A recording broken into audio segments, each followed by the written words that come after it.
இயேசு கிறிஸ்துவின் பரிசுத்த நாமத்தில் உங்களை அன்போடு வாழ்த்துகின்றேன். அன்புக்குரிய தேவ பிள்ளைகளே, ஒவ்வொரு நாளின் இந்த ஆரோக்கியமான ஆலோசனைகள் நம்முடைய வாழ்விற்கு சிறந்ததாக இருப்பதினாலே நாம் தேவனுக்கு நன்றி சொல்லி இந்த ஆலோசனைகளுக்குள்ளாய் கடந்து போக தேவன் கிருபை செய்வாராக. B12 பற்றிய உண்மைகளும் இயற்கை உணவுகளும் குறித்து நாம் ஆலோசித்து வருகிறோம். அவ்விதமாய் நாம் காணுகின்ற பொழுது மாற்று ஆதாரங்கள், இந்த வகைகளில் ஏதேனும் ஒன்றை நீங்கள் சந்தித்தால் விட்டமின் 12 சப்ளிமெண்ட் எடுக்க வேண்டுமா அல்லது சில சமயங்களில் B12 ஊசிகளை எடுக்க வேண்டுமா என்பதை உங்கள் மருத்துவரிடம் நீங்கள் விவாதிக்கலாம். ஊசிகளை பின்பற்ற முடியாதவர்களில் நீங்களும் ஒருவராக இருந்தால் B12 நாசி ஸ்ப்ரே, நாசி ஜெல் மற்றும் உங்கள் நாக்கின் கீழ் வைக்க லோசன்ஸ்களிலும் கிடைக்கிறது.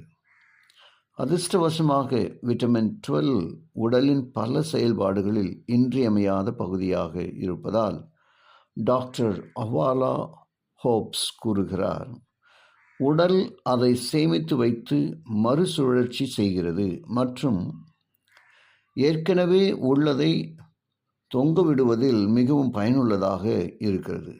உடலில் ஏற்படும் உயர் வேதியியல் எதிர்வினைகளில் இது ஒரு துணை காரணியாக இருக்கும்.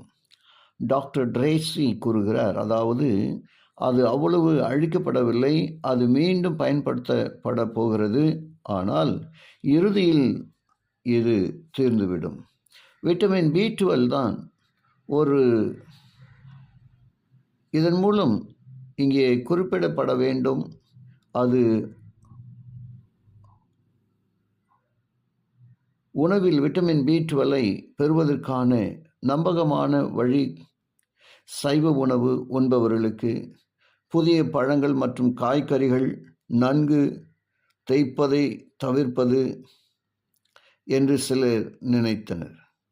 வேறு விதமாக கூறினால் சில அழுக்குகளை விட்டுவிடுவது, இருப்பினும் அது முற்றிலும் விரும்பப்படத்தகாதது என்பதை தவிர இது மற்ற விஷயங்களிலும் ஆரோக்கியத்திற்கு ஆபத்தானது. இந்த வழியில் மண்ணிலிருந்து விட்டமின் B12 ஓரளவுக்கு கிடைக்க வாய்ப்புள்ளது. என்றாலும் டாக்டர் ட்ரேசி கூறுகிறார், நாம் மற்ற பொருட்களிலையும் பெறலாம்.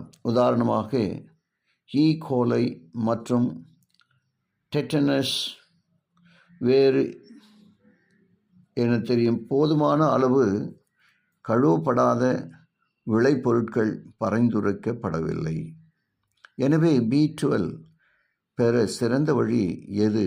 உண்மையில் நல்ல வழிகள் உள்ளன, மேலும் சிறப்பாக செயல்படும் வழியை நீங்கள் தேர்வு செய்யலாமே. தொடர்ந்து அந்த ஆலோசனை பெற்றுக்கொள்ள நாம் ஜெபத்தோடு காத்திருப்போம், ஜெபிப்போம். கிருபையுள்ள நல்ல பிதாவே, உம்மை நன்றியோடு துதிக்கிறோமே, நாங்கள் ஸ்தோத்திரிக்கிறோம்ப்பா. தொடர்ந்து எங்களை வழிநடத்தும் வல்ல தேவனுடைய சன்னிதானத்தில் எங்களை வெறுமையாக்கி படைக்கின்றோம்.